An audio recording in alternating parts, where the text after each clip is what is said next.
Quel accompagnement pour favoriser l'inclusion socio-professionnelle des profils atypiques?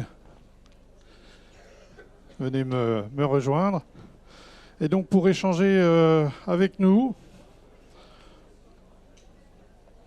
on accueille Catherine Leguet, qui est donc directrice de l'Institut Thérèse Solacroup. Asseyez-vous. Et peut-être là et là, voilà. Et Pauline Fontaine, donc, qui est l'une des jeunes qui participe à la formation, enfin qui fait une formation donc, à l'Institut.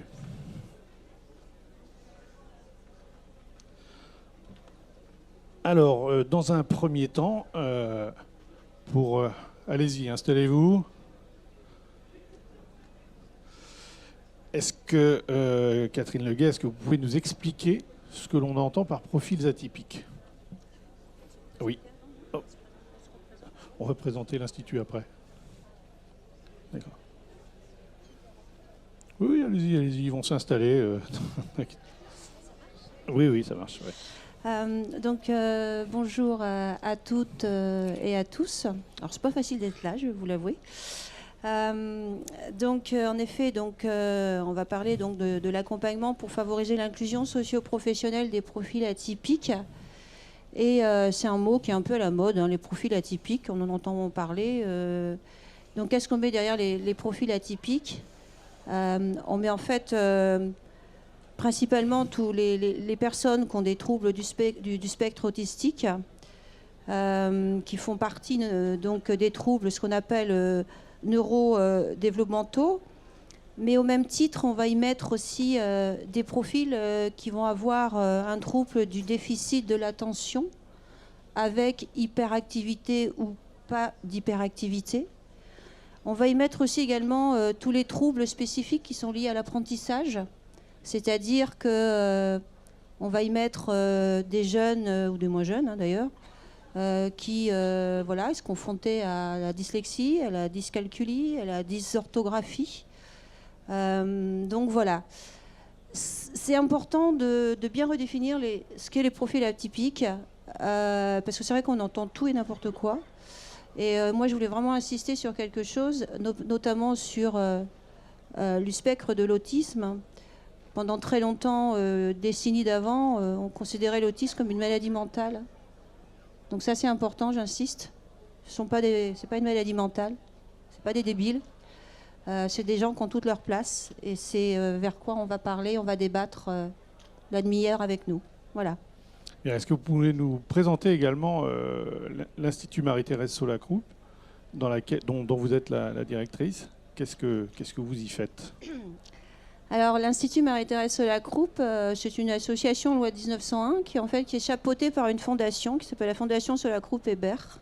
Alors, Institut Marie-Thérèse Solacroup, c'est très gros, ça fait un long nom, mais il faut savoir que c'est une femme qui a œuvré toute sa vie en fait pour l'accompagnement des autres et qui est décédée en 1968 et qu'à sa mort, elle a légué tout son patrimoine immobilier. On vit dans un lieu formidable pour justement qu'on puisse continuer à elle ce qu'elle avait fait toute sa vie. Donc à l'époque, elle accueillait beaucoup des jeunes filles, avec diverses difficultés. Et donc la formation et l'inclusion professionnelle faisaient partie de ses souhaits qu'elle avait rédigés dans son testament. Voilà. Mais on ne fait pas que ça. Une petite parenthèse, c'est qu'on a aussi une maison d'enfants à caractère social où on accueille 25 jeunes. Et là, prochainement, au mois de septembre, nous allons ouvrir une maison où nous allons accueillir une douzaine de femmes qui subissent des violences conjugales. Voilà.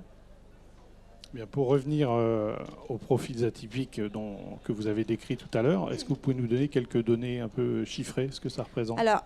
Alors c'est vrai que c'est très compliqué. Alors moi, si vous en avez dans le public, moi je suis preneuse de chiffres, parce que c'est très compliqué d'avoir des chiffres sur l'autisme et sur les profils atypiques de manière générale. Sur l'autisme aujourd'hui, au niveau des adultes, sur les gens qui sont diagnostiqués, on parle de 750 000 personnes en France. Mais je dis bien que les personnes diagnostiquées, beaucoup en effet, pour diverses raisons, passent à travers ce diagnostic. Et il faut savoir qu'aujourd'hui, 95% de ces personnes, aujourd'hui, sont sans solution. Voilà. Peut-être que ils sont chez eux, comme Pauline, si elle veut en parler. Peut-être que ça fait 8 ans qu'ils sont chez eux et que personne n'a compris ou ils ont été oubliés par la société. Voilà. Alors justement, on va parler d'inclusion socio-professionnelle. Qu'est-ce que vous proposez? On demandera à Pauline après par rapport à la formation qu'elle fait à l'Institut. Donc vous avez mis en place une formation. Est-ce que vous pouvez nous décrire un peu cette formation? Alors, en fait, face en effet aux chiffres qui font peur, quoi, qui sont dit on en parle, tout le monde en parle, on voit des belles théories sur le papier, on entend des beaux discours politiques, mais il ne se passe rien, concrètement il ne se passe pas grand-chose. C'est vrai qu'arrivé un moment, on s'est posé la question, voilà, concrètement, comment on peut accompagner ces profils, je veux dire, dans le milieu professionnel, mais pas que, parce que c'est une vraie approche globale. Et du coup, donc on a fait après aussi sur le territoire, puisqu'on est basé à Dinard, on a contacté les entreprises, on a contacté les associations, et on s'est dit aussi, voilà, donc il y a une demande, il y a un besoin en termes d'accompagnement de ces profils. Et puis aussi, on a fait le lien, en effet, avec les entreprises, où aussi les entreprises nous disaient, nous, on a des besoins dans le numérique, on a besoin de ça. Oh, le profil atypique, ouais, bon, on ne sait pas trop ce que c'est, puis ça fait peur en même temps, les autistes, oh là là, qu'est-ce que c'est ça, voilà.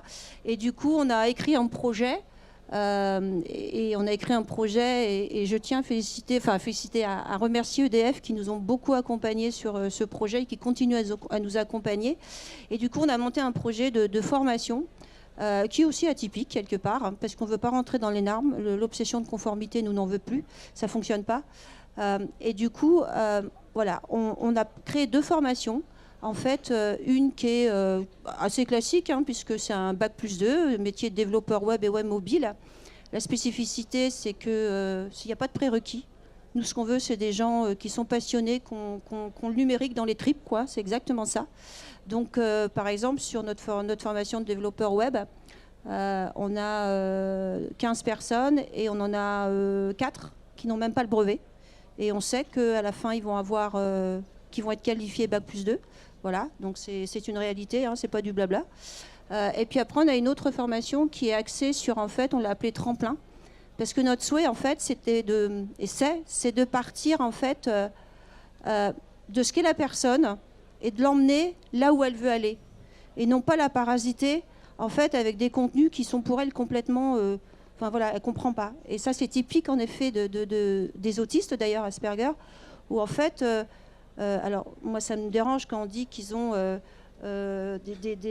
ils sont restreints dans leurs possibilités, même si c'est quelque part vrai, mais en même temps, du coup, on les amène à travailler leur projet. Je vais vous donner un exemple tout à fait concret. On a un jeune, jeune autiste Asperger qui nous arrive de Lyon. Vous voyez, comme quoi le besoin, il est partout. Et lui, en fait, ce qu'il veut, il veut une chose. Il veut être youtubeur. YouTuber, c'est, je sais pas si tout le monde connaît. YouTuber, c'est de créer, en fait, sur YouTube, c'est un réseau où on crée, en fait, alors ça peut être des thèmes sur diverses choses, ça peut être la cuisine, le chant, la clarinette, tout ce que vous voulez. Lui, il va être YouTuber pour expliquer un jeu vidéo. Bon, jusqu'ici, il n'y a rien de drôle. Facile. Sauf que son jeu vidéo, ça va beaucoup plus loin. Lui, alors c'est des jeux vidéo qui sont très, très spécifiques, voilà. Mais en fait, lui, ce qu'il veut montrer, c'est la stratégie qu'il met en œuvre pour pouvoir gagner ces jeux vidéo. Donc, vous voyez, ça. Et du coup, aujourd'hui, nous, on l'accompagne. Voilà, ça y est, il a créé sa chaîne YouTuber. Et aujourd'hui, voilà, il montre sa stratégie, il filme la stratégie qu'il met en œuvre pour pouvoir gagner donc ce jeu vidéo. Donc voilà, on a simplement écouté ce jeune, voilà, qu'est-ce qu'il avait envie, où il voulait aller, et on lui a permis de s'épanouir dans ce qu'il fait. Et je peux vous dire que quelqu'un qui est arrivé, n'y voyait pas son visage, il avait à peine à dire bonjour, et aujourd'hui il dit bonjour, et il montre son visage. C'est énorme, voilà. Donc c'est ça aussi la formation que l'on propose. On n'est pas dans la performance. On n'attend pas ça d'eux. On attend, de valoriser leurs compétences, valoriser leurs capacités et de mettre en avant, montrer ce qu'ils sont capables de faire. Voilà. Alors, justement, on peut demander à Pauline pourquoi tu as accepté, enfin, pourquoi tu as voulu faire cette formation qui est proposée par l'Institut? Alors, j'ai voulu faire cette formation parce que je suis passionnée par l'informatique depuis toute petite. Et comment ça se passe un peu, jour après jour? Comment ça s'organise? Tu vas tous les jours à l'Institut? Oui, j'y vais tous les jours, oui. Et c'est beaucoup de travail, beaucoup d'investissement pour toi? Oui, il y a beaucoup de travail, même trop pour moi. J'ai en fait, et ça ils l'ont bien compris, que j'ai besoin d'avoir en fait un emploi du temps aménagé. Alors justement, puisque vous en avez parlé un petit peu, vous vous adaptez justement au rythme, comment vous faites ça? Parce qu'il y a quand même, je crois que vous m'avez parlé de 30 Alors voilà, alors aujourd'hui 30 on personnes dans a la formation. 32 personnes. 32. Alors, ce qui est important, c'est qu'on prône pour autant la mixité, c'est-à-dire qu'on a à peu près 14 profils atypiques, et notamment des autistes Asperger. On a quelqu'un qui est schizophrène aussi. On a une autre personne aussi qui est épileptique. Voilà, donc c'est pour vous dire qu'on est vraiment dans la mixité. Et puis on a des personnes, alors vous allez peut-être vont dire, mais pour moi, que je qualifie peut-être des personnes qui ont des troubles de la normalité. Excusez-moi de parler comme ça.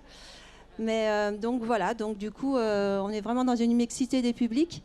Et c'est vrai que le pari, alors c'est pas le pari parce que c'est un vrai challenge pour nous. Et des fois, je peux vous dire qu'on se sent très seul. C'est que voilà, c'est comment on peut adapter un cursus de formation tout en pouvant répondre aussi à ce qu'attend nos pouvoirs, nos institutions, toutes les structures de droit commun, par exemple. Et on est complètement décalé parce que du coup, pareil, enfin, moi je suis très concrète, je vais vous donner un exemple concret. On a besoin d'argent, de lever des fonds pour accompagner, mettre en place. Et du coup, on répond à des appels à projets. C'est bien, des appels à projets. Sauf que si je veux être retenu dans certains appels à projets, je sais que ça ne fonctionnera pas. Parce qu'il faut émarger le matin à 9h, parce qu'il faut émarger l'après-midi à 13h30, parce qu'il faut être là 35 heures par semaine, parce qu'il faut faire obligatoirement un stage en entreprise. Voilà, c'est des tas d'exemples que je peux vous donner. D'autres exemples, c'est-à-dire que nous, sur la formation, on a à peu près une dizaine de jeunes. Ils étaient identifiés par personne, par aucune structure donc de droit commun. Et aujourd'hui, vous rentrez dans certains appels à projets qui nous demandent, ben oui, mais pour pouvoir bénéficier de ces formations, il faut obligatoirement être inscrit à Pôle emploi. Pourquoi je vais demander à des jeunes, à des gens qui n'ont pas, voilà, depuis des années, on les a oubliés, d'un seul coup, il faut qu'ils s'inscrivent à Pôle emploi pour bénéficier de la formation. Alors, attention, je ne vais pas critiquer, je ne porte pas de jugement, mais c'est qu'aujourd'hui, nous, on ne veut pas tomber dans on ne veut pas cocher les cases. Et on veut montrer que, en effet, aujourd'hui, il faut vraiment qu'on mette tous ensemble, et je dis tous ensemble, des mesures pour bousculer la culture de performance, la culture de l'obsession de conformité. Il faut vraiment qu'on arrive à bousculer ça. Sinon, des personnes comme Pauline, comme beaucoup d'autres, dans 20 ans, on sera toujours au même résultat. Tout le monde sera content, on en parlera, on affichera des belles paroles, des beaux textes, mais il ne se passera rien d'autre. Donc voilà. Quelles sont on va dire les principales difficultés, même si chaque cas est différent, mais quelles sont les principales difficultés pour ces profils à vivre en entreprise? Alors, c'est pas que l'entreprise, parce qu'on s'acharne à parler d'inclusion professionnelle en disant qu'il faut les mettre au boulot. Bah oui, enfin, il faut mettre tout le monde au boulot. C'est vraiment une approche globale qu'il faut avoir. C'est vrai que ces profils, la relation à l'autre, elle peut être compliquée. C'est pas qu'elle elle est compliquée. Voilà. Il y a deux aspects. C'est vrai qu'il y a l'aspect sensoriel, c'est-à-dire que, voilà, je sais que pour Pauline c'est compliqué. Enfin, on a échangé, elle est d'accord qu'on parle. Voilà, c'est compliqué d'être là parce que vous êtes là. Il y a du monde, il y a du bruit, ça parasite de partout. Voilà, donc c'est très compliqué. C'est pour certains. Alors, voilà, par exemple, vous parlez d'entreprise.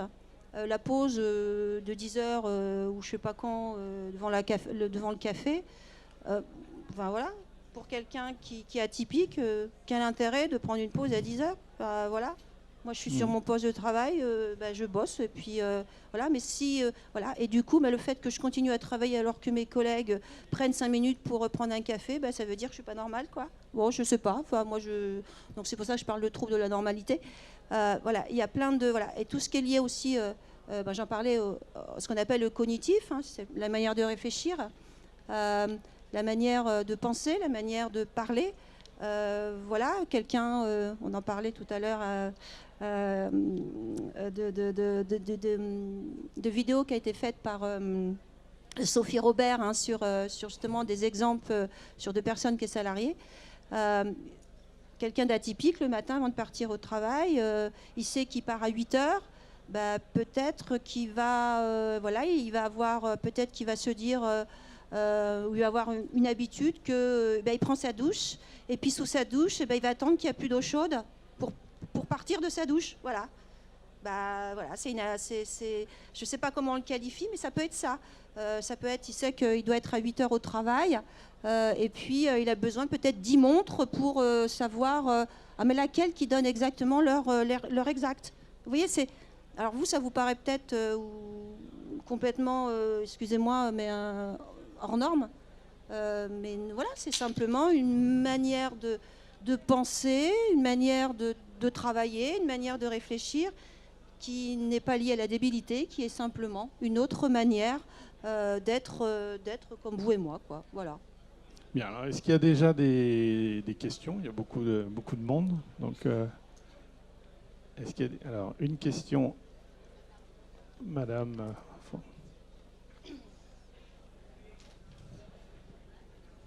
Bonjour. Moi, ma question, c'était de savoir quel accompagnement vous proposez une fois que la formation elle est terminée, que la personne a validé ses acquis. Comment vous accompagnez vers la suite, peut-être vers l'insertion professionnelle ou au contraire vers plutôt de l'accompagnement sur la vie sociale. Voilà, qu'est-ce qui se passe après? Alors, déjà, en effet, il y a tout le côté accompagnement de la formation, et en effet, on ne s'arrête pas à ça, parce que, comme je vous disais, c'est important qu'on ait tous une approche globale par rapport à l'accompagnement de ces profils. Moi, je sais qu'aujourd'hui, on sait avec toute l'équipe, hein, parce qu'il y en a qui sont là, on sait qu'aujourd'hui, je sais que j'en ai 3-4. Les mettre en entreprise, c'est pas possible. C'est pas possible. Faut arrêter. Enfin, moi, je boue. C'est pas possible. Et c'est pas forcément parce que l'entreprise ne veut pas. C'est parce que aujourd'hui, voilà, il y a beaucoup de travail à faire. C'est là qu'on doit réfléchir. Et si nous, c'est à quoi on réfléchit. Du coup, comment, justement, quel nouveau mode de travail on peut apporter à ces personnes?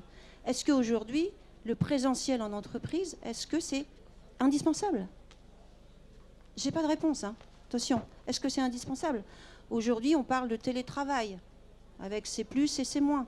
Mais est-ce qu'en effet, le télétravail, notamment dans les métiers du numérique, pour ces profils, ça ne serait pas une piste? C'est-à-dire qu'on pourrait travailler ensemble. Comment, du coup, on pourrait proposer vraiment une inclusion professionnelle, mais avec d'autres modes de travail.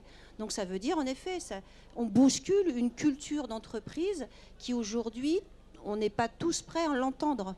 Mais il faut qu'on y aille, parce que on ne peut pas mettre un individu, un tuteur ou un job, ou je ne sais pas quoi, job coach, là, j'ai beaucoup de mal avec ça, moi, mais on ne peut pas mettre une personne avec une personne. C'est pas possible. Et puis c'est pas rendre non plus, je veux dire, c'est pas accessible, et puis c'est pas la solution. Donc aujourd'hui, il faut vraiment qu'on se pose, en effet, les vraies questions. Certes, c'est bien, on forme des gens, ça c'est super, mais qu'est-ce qu'on fait après? Si on fait des formations pour faire de la formation, on n'a rien compris.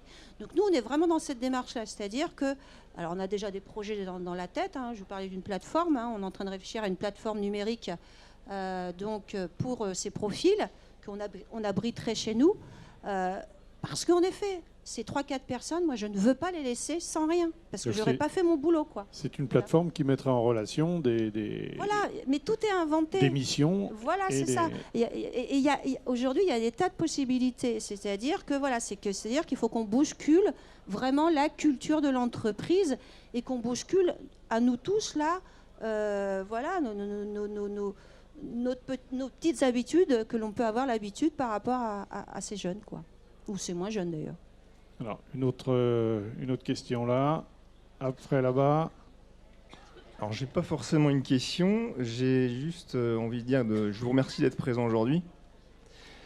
Tout d'abord, je pense que là, il y a la discrimination qui se pose, il y a la maladie psychique, il y a plusieurs domaines qui se recouvrent, et il y a la différence. La représentation qu'on s'en fait, la différence fait peur à l'heure d'aujourd'hui. C'est-à-dire que moi, je suis usager de la psychiatrie depuis 20 ans. J'ai travaillé dans le milieu ordinaire pendant 11 ans, j'ai cheminé dans le milieu associatif. Et je crois que quand on est différent, c'est difficile de rentrer dans un milieu ordinaire. Donc voilà. Et puis c'est sociétal, c'est sociologique. Donc qu'est-ce qu'on veut comme société demain ? Je n'ai pas la réponse. Mais la politique aussi doit s'en mêler, doit aussi... il y a aussi la psychiatrie qui est en jeu. Voilà, c'est... Donc, j'ai pas de questions, mais en tous les cas, merci d'être présent. Merci pour ce témoignage. Un commentaire éventuellement ? Bah, oui, enfin, je vous rejoins. Après, c'est vrai qu'on a tous des constats. On fait tous des constats. Ce qui manque aujourd'hui, c'est qu'on soit plus dans l'action, en fait. C'est ça, quoi. Et qu'on apporte des solutions concrètes par rapport aux personnes que l'on accompagne, quoi. Et que l'accompagnement, c'est pas forcément une question d'argent ou parce qu'il faut cocher telle case ou telle case. C'est vraiment des actions concrètes, mais en effet, il y a vraiment... Enfin, on a vraiment là... En même temps, c'est une super opportunité de pouvoir créer d'autres modèles de travail. Moi, quand j'entends... en effet, encore qu'on me dit, bah oui, mais les personnes, tu les formes, il va falloir que tu leur trouves un CDD à 35 heures ou un CDI à 35 heures. Ils n'ont rien compris, ces gens-là. Hein. C'est-à-dire déjà parce qu'ils ne connaissent pas, en effet, le profil atypique. Mais ce n'est pas possible. Arrivé à un moment, ce n'est pas possible. En même temps, ces personnes, ils peuvent travailler sur une semaine. Mais c'est-à-dire qu'il faut... voilà, on peut, par exemple... demander à la personne d'avoir des missions pour une entreprise et puis aussi travailler pour elle. Parce que ce qu'on oublie, c'est que voilà, ces personnes ont aussi des vrais projets, des vrais talents. Alors c'est pareil, il faut faire attention parce qu'il ne faut pas non plus tomber dans les stéréotypes que l'autisme, c'est tous des génies, ça c'est pas vrai. Mais c'est à nous. Et aujourd'hui, moi, j'ai pas de réponse.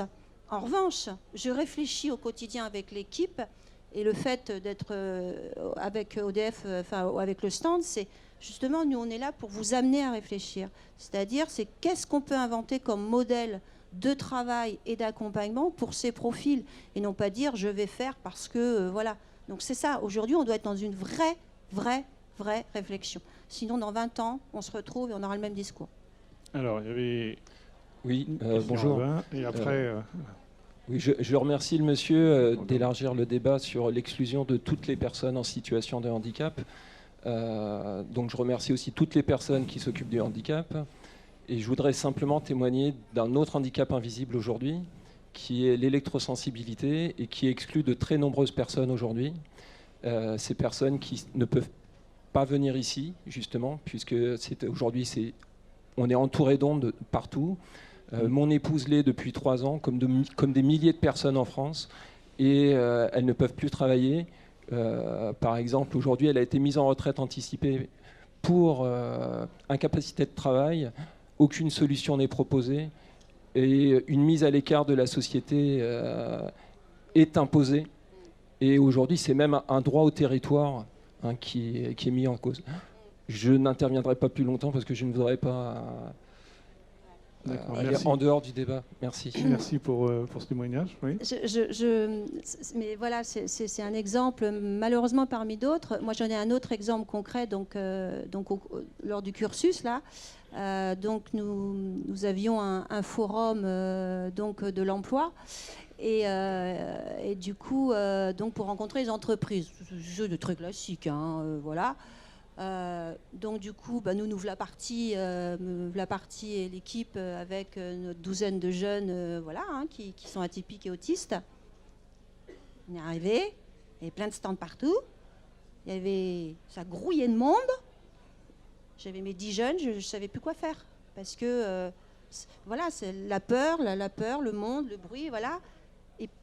Et les professionnels de l'emploi, à aucun moment ils ont pensé que, en effet, Il fallait agencer une pièce, quelque chose pour pouvoir en effet faire bénéficier nos jeunes à ces entretiens. Donc, il ne s'est rien passé. Après, voilà, on en a discuté et c'est comme ça, c'est-à-dire qu'il faut dire aussi, nous, on doit dire aussi ce qui ne va pas. Enfin, et comment on peut, parce qu'il ne faut pas dire simplement ça ne va pas, il faut proposer des solutions, au moins.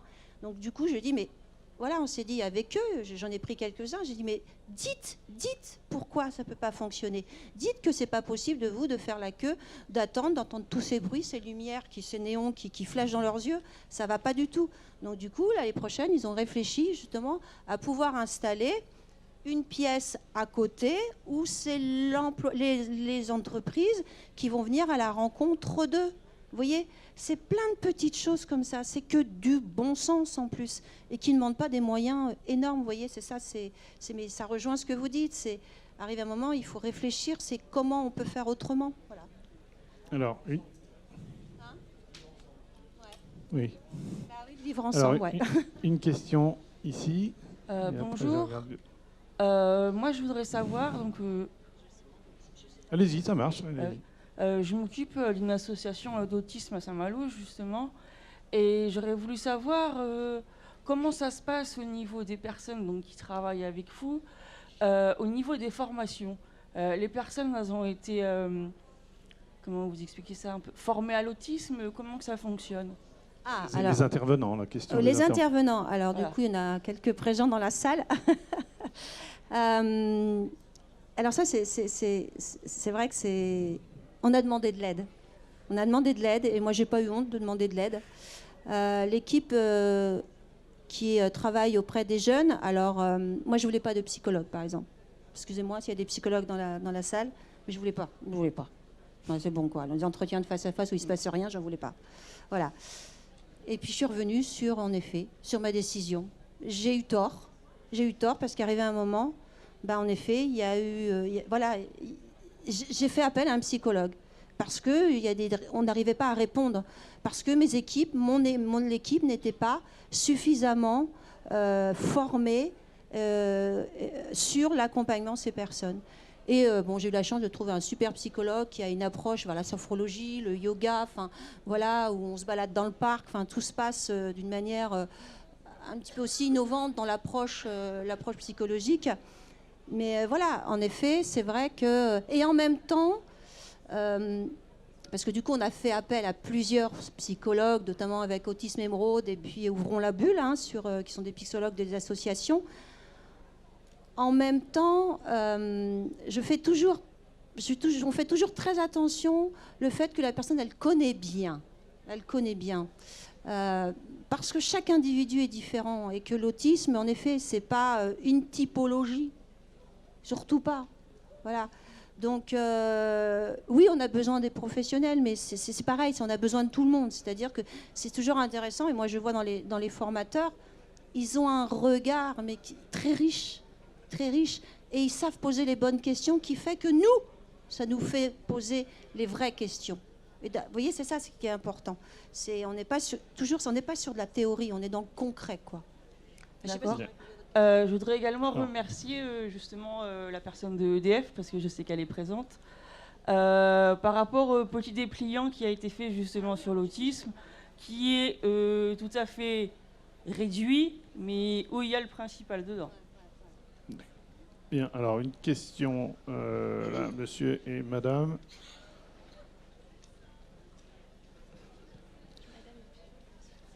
Question oui, bonjour. Courte. Donc, oui.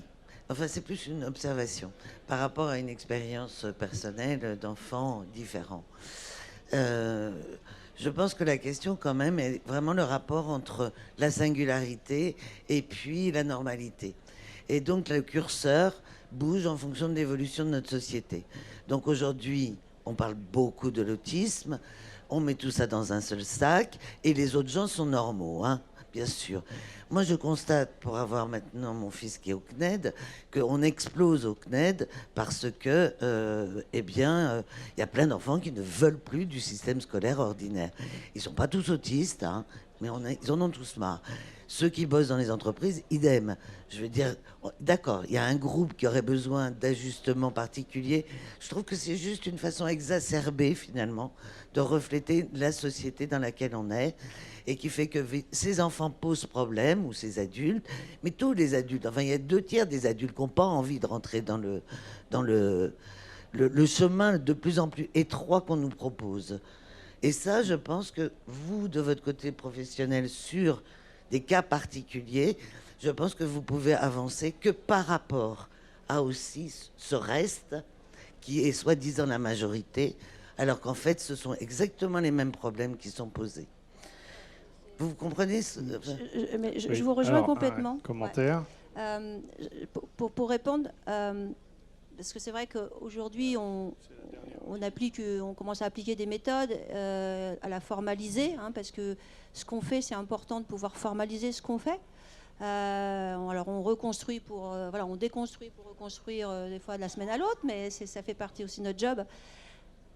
Moi, aujourd'hui aussi, une autre question que je me pose, c'est qu'en effet, tous ces profils qui n'ont pas envie, qui ont une autre demande du vivre ensemble, c'est qu'aujourd'hui, on est en train de... Le risque, c'est qu'on crée en effet d'autres méthodes d'accompagnement et que encore ça puisse bénéficier à ceux qui en ont pas forcément besoin, et du coup qu'on laisse encore de côté avec les personnes qui en ont besoin. C'est le risque, parce qu'en effet, la notion d'observer, la notion d'écouter, la notion de réfléchir, parce qu'on est autiste, on en a plus besoin que quelqu'un d'autre.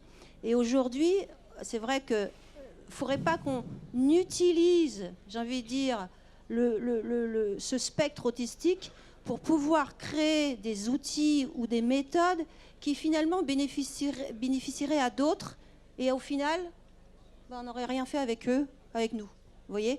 Donc ça, c'est aussi des vraies questions qu'il faut se poser. C'est que voilà, il ne faut quand même pas qu'on perde. Oui, on est différents.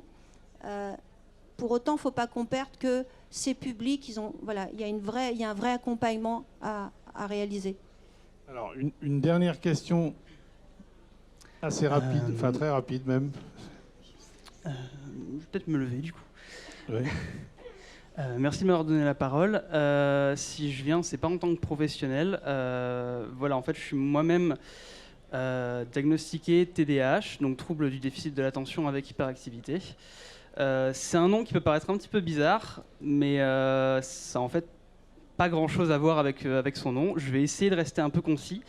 En fait, il y a tout un pan de cette pathologie qui est le versant émotionnel, qui n'est en général pas traité par la majorité des professionnels, tout simplement parce qu'ils l'ignorent en fait, parce que les critères pour le diagnostic ne se basent que sur des critères organisationnels et absolument pas sur tout le côté émotionnel. Donc voilà, je voudrais savoir, vu qu'il y a un décalage en fait entre le diagnostic et la réalité, comment est-ce que vous arrivez à rester au fait de ce que vos élèves, par exemple TDAH, peuvent ressentir à ce niveau-là, parce qu'effectivement, comme il n'y a pas de reconnaissance réelle du problème, il n'y a pas vraiment beaucoup de traitements mis en place, pas beaucoup de thérapie, et je veux savoir comment vous évoluez par rapport à ça en fait. Alors sur les troubles de déficience de l'attention avec hyperactivité, en effet, alors des exemples concrets, dans notre institut, en fait, on a aménagé par exemple des bureaux, des salles où il y a une lumière qui leur permet du coup pas forcément de s'isoler, mais de pouvoir travailler calmement. Et voilà, c'est plein de petites choses comme ça, en effet. Les temps où on sent qu'il y a une perte de concentration, la personne elle est complètement libre de partir, et ça se passe très bien. Enfin, je veux dire, et personne n'est à se dire, entre eux, ils se disent pourquoi il est parti lui, parce que dès le départ, ça a été clair. Voilà, ça a été clair. Alors on a encore beaucoup de progrès, hein, parce que on a une belle pièce qui est juste magnifique, mais qui n'est pas du tout faite pour pouvoir accueillir, parce qu'il y a trop d'écho, c'est trop lumineux. Donc j'ai fait venir un ingénieur acoustique pour qu'il puisse nous aider à voir comment on pourrait, voilà. Mais on n'a encore pas toutes les réponses. Et c'est vrai que ça demande aussi des moyens. Et c'est un vrai sujet parce que faut les trouver les moyens, quoi. Et voilà, quoi. Mais c'est intéressant parce que tout est possible. Tout est possible. Et souvent c'est que du bon sens. C'est que du bon sens. Donc non, mais c'est voilà, on connaît bien aussi. Bien, alors je suis vraiment désolé parce que vous êtes nombreux, il y a probablement beaucoup d'autres questions, mais on va devoir s'arrêter parce qu'il y a une intervention juste après. Ce que je vous propose, c'est éventuellement pour ceux qui le souhaitent d'aller sur le stand de l'IMTS qui est donc un petit peu plus loin là-bas et de continuer la conversation. Je vais vous remercier, mesdames. Merci Pauline d'avoir accepté de venir témoigner.